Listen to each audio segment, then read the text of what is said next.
Question number 9, find sin x/2 cos x/2 and tan x/2 when cos x की हमें value दे रखी है और x जो हमारा वो थर्ड क्वाड्रेंट में लाई करता है। ऐसे क्वेश्चंस को सॉल्व करने के ना मैं आपको भी एक स्टेप्स बता देती हूँ कि क्या स्टेप्स होते हैं। स्टेप नंबर 1 कि सबसे पहले cos की वैल्यू फाइंड कर लो, राइट। उसके बाद स्टेप नंबर 2 है cos 2a के फॉर्मूले लगा के आप फिर cos x/2 या फिर sin x/2 की वैल्यू फाइंड कर लो। जब आप एक की वैल्यू फाइंड कर लोगे तो आप फिर sin square theta plus cos square theta से दूसरी वैल्यू निकाल सकते हो, राइट। और चौथी बात ये है फिर आप निकाल सकते हो tan x/2। कैसे? sin पता चल गया आपको और cos पता चल गया तो आप ऐसे निकाल सकते हो। तो आप ये लिख के भी रख सकते हो कि अगर मुझे ऐसा क्वेश्चन आते हैं तो these are the steps that I have to follow to question to solve the question. Get it? अब हमारा स्टेप नंबर 1 क्या है? सबसे पहले cos x की वैल्यू निकालेंगे। यहाँ पे हमें एक स्टेप कम करना पड़ा है क्योंकि हमें ऑलरेडी cos x की वैल्यू जो है वो दे रखी है -1/3 which is equals to base upon hypotenuse, right. x negative क्यों है? क्योंकि हमारा x जो है वो थर्ड क्वाड्रेंट में लाई कर रहा है। आपको ये चीज पता है, ऐड शुगर टू कॉफी।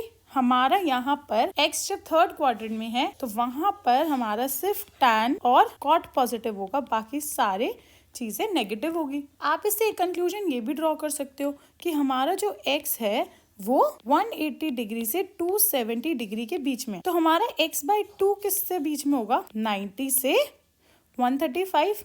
अब 90 से 135 हमारा कहाँ आएगा? सेकेंड क्वाड्रेंट में।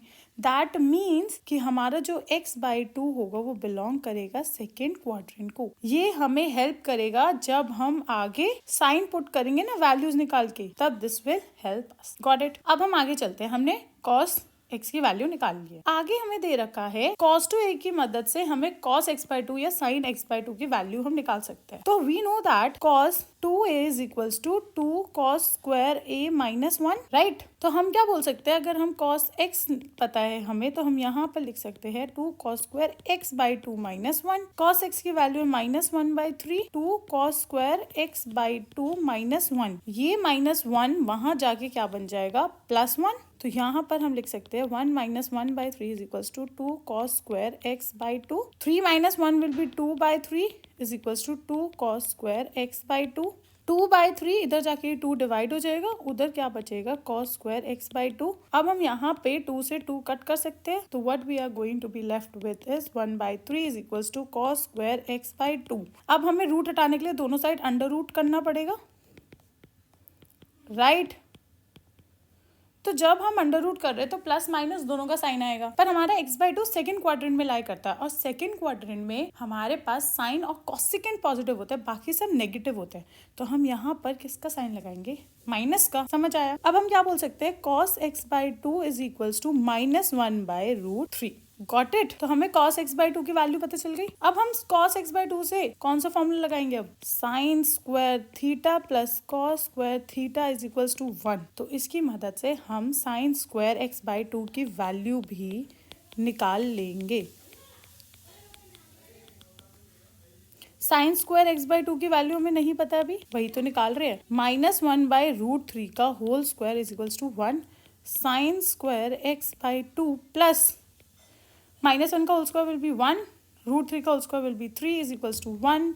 sin square x/2 is equals to 1 - 1/3। हमारा क्या बचेगा यहाँ पर? 3 - 1 विल बी 2/3, राइट। तो हमारा यहाँ पे अब हम अंडर रूट लेंगे। x/2 हमारा सेकंड क्वाड्रेंट में था, सेकंड क्वाड्रेंट में हमारा साइन पॉजिटिव होता है तो हम यहाँ पे पॉजिटिव ही लेंगे और अंडर रूट में आ जाएगा √2/√3। समझ आया? अब हमें sin x/2 और cos x/2 दोनों की वैल्यूज पता है तो हम उससे किसकी वैल्यू निकालेंगे? अब tan x/2 which will be equal to sin x/2 divided by cos x/2। sin x/2 की वैल्यू अभी हमने निकाली है √2/√3 होल डिवाइडेड बाय किससे हो रहा है? cos x/2 की वैल्यू क्या है? -1/√3, राइट। अगर आप इसको हटाओगे तो क्या बन? √2/√3 और डिवाइड हो रहा है तो आप यहाँ पे क्या करोगे? Multiply √3/-1, right. तो आप अब यहाँ पे कट कर सकते हो √3 से √3। हमारा बचेगा क्या? -√2। तो हमें tan x/2 की वैल्यू भी पता चल गई है कि वो होगी -√2। ठीक है?